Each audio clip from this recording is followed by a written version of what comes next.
L'idée c'était de prendre l'initiative de gagner chaque séquence et encore une fois de rien laisser au hasard sur la physionomie de la journée. Même le combat qui perd, sincèrement on ne peut pas lui reprocher grand chose. Voilà, c'était une journée, je pense, inoubliable pour lui, pour sa famille, pour ses proches. Et rien que pour ça, je suis très content pour lui. L'histoire du judoka, l'histoire de l'athlète et l'histoire de l'homme est très belle aujourd'hui. Voilà, que dire de plus, qui profite et qui savoure tout ça. C'est pas le hasard s'il a la médaille olympique autour du cou et que ça vient couronner son engagement et son sérieux au quotidien. Voilà.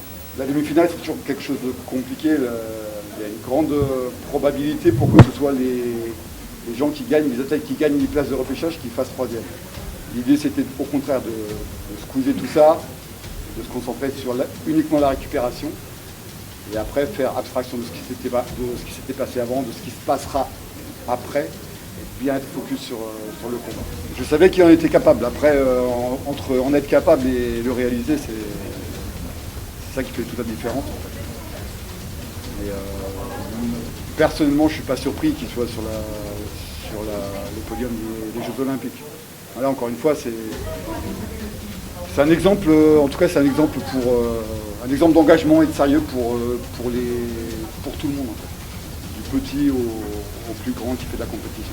Le cas, c'est quelqu'un qui est assez réservé, qui écoute beaucoup les gens pour se forger son propre avis.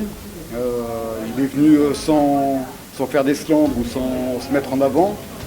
D'ailleurs, lui ne correspondrait pas de toute façon, mais c'est quelqu'un qui est discret, qui a abordé les championnats très discrètement, de manière la plus sereine possible, en ayant fait une excellente préparation, que ce soit en stage, que ce soit en récupération, que ce soit en tournoi. Voilà, on avait pris, nous entraîneurs, on avait pris la décision qu'il passe pas les championnats du monde pour justement s'accorder une plage d'entraînement un peu plus longue. C'est un luxe qui lui était accordé. Lui, compétiteur, il aurait bien voulu faire les mondes, mais voilà. On a fait des choix, tant mieux, ça s'annonce gagnant, tant mieux pour lui. C'est toujours quelque chose de très positif, évidemment, quand dès la première journée, il y a une médaille. Mais là, je parle sur l'équipe de France en général, que ce soit masculin ou féminin. C'est toujours quelque chose de positif. Et évidemment, on espère que ça va en appeler beaucoup d'autres sur les 7 jours de compétition qui restent à venir. Sans oublier évidemment la compétition par équipe du dernier jour. Nous travaillons beaucoup sur le positif et la sérénité. Alors je sais bien que les facteurs extérieurs pré-olympiques étaient largement en notre défaveur. Maintenant, on a mis en place avec mes collègues et les athlètes, on a mis en place des stages d'entraînement, de préparation, des choix dans les tournois, dans les compétitions, pour essayer d'arriver ici avec le plus d'armes possible. Voilà.